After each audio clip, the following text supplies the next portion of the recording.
Hey guys, welcome to another Warframe video, and today is a good day. It is a good day indeed, because today you will finally witness the glory of the one-punch frame setup version 2.0, the Facebreaker Atlas. While the 1.0 version was more than satisfactory, the 2.0 version is absolutely godlike. It easily punches its way through the Infested, Grenier, Corpus and Corrupted even at sortie levels. I mean, the final hit of the Landslide combo does around 100,000 damage to an armored unit. And the one unit that used to give this setup a lot of trouble, Nullifiers, have been taken care of with the Neutralizing Justice augment for Mitre, which gives your shot a 90% chance to permanently destroy a Nullifier bubble. So let's check the setup out, shall we? Now, the Atlas build didn't change too much, but there are a couple of changes. So first of all, we are still running the Steel Charge aura, giving us more damage on Landslide, and we're running Gladiator Resolve in addition to Vitality for more health. Then I wanted to bump up my armor a little bit, so I added Steel Fiber just like before, and I'm also running Stretch, which allows me to target enemies that are farther away and also gives Landslide a bigger splash radius. For Power Strength, we are using Intensify, Transient Fortitude and Power Drift, which gives us 200%.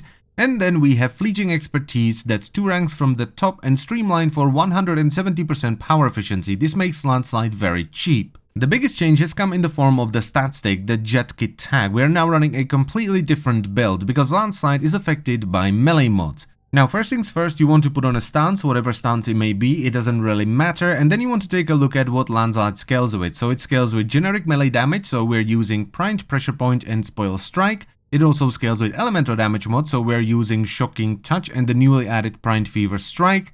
Then it scales with crit mod, so we have Organ Shatter and True Steel. And finally impact damage mod, so we're using Primed Heavy Trauma and Collision Force. And finally, we're going to be using the Mitre because we don't have to have the Jet Kit tag equipped, and this is what's going to take care of Nullifiers. Now, I somehow managed to sell my old Mitre, so I had to make a new one, and I will finish the build eventually. But right now, I'm running Split Chamber, Fast Hands, Neutralizing Justice, Speed Trigger, Vile Acceleration and Primed Shred. Though the build on the Mitre ultimately doesn't matter as long as you have the Neutralizing Justice augment, because it's just used to pop Nullifier bubbles. So I went with multi-shot, so I'm firing 2 blades most of the time, giving me a higher chance I will pop the bubble. Fast Hands for more reload speed, and finally a lot of fire rate. I'm even thinking about getting a Riven for the Mitre that would enhance these things even further. Now, the one sort of sad thing about this is that you are kind of sacrificing the Jet Kit tag for Landslide, because the actual build is very slow and it doesn't feel good to play with, though you can still do slam attacks, which is what the Jet Kit tag is ultimately all about. Now, one thing to bear in mind in this setup is that Landslide is both your offensive and defensive ability, because you are invulnerable while you're landsliding. So even though you have a lot of armor and health, you still want to be landsliding as much as possible, especially if you're doing high level missions like sorties or Kuva floods. Though if you're doing longer missions, especially endless missions, the enemies will slowly chip at your health and eventually take you down, which is why I like to use Fluffy, my helmet charger, with the new Hunter Recovery mod.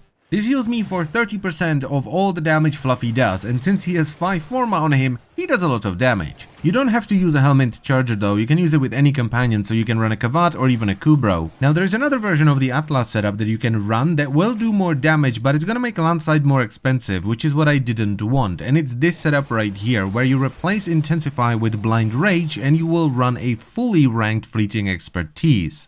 I don't think it's necessary right now because the original setup that I've shown you earlier can do sorties very easily, but if you want to push it even further and you don't care about the lower efficiency on Landslide, you can go with this one instead. It even fits perfectly into the same Forma setup, so you don't have to change anything to try it out. Oh yeah, and I almost forgot to mention this, the Atlas setup requires 1 Forma, which is gonna be a V. This is in my opinion the funnest caster setup in the game. It is just stupid amounts of fun to fly all over the place and punch things in the gonads with rocks. Uppercutting an enemy and seeing them fly into the orbit just doesn't get old. It doesn't. And I am so happy that I can finally take it into sorties and not just faff around the star chart with it. It's amazing. And the kind of funny thing about this is that this was more of a happy accident than anything else, because I was originally doing something completely different with the Jet Kit tag. I was trying to put together the most expensive build there is in the game. So I was running the Jet Kit tag with 5 primed mods, a Riven and Memeing Strike, which I think is the most expensive thing you can put together in terms of,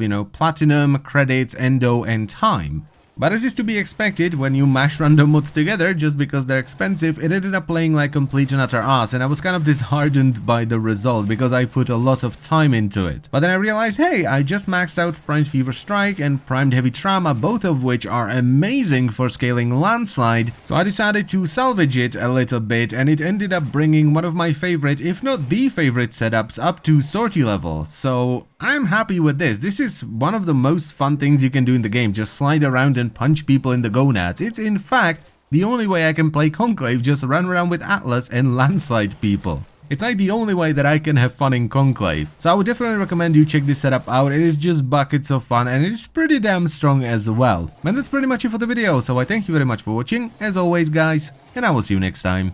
Bye bye.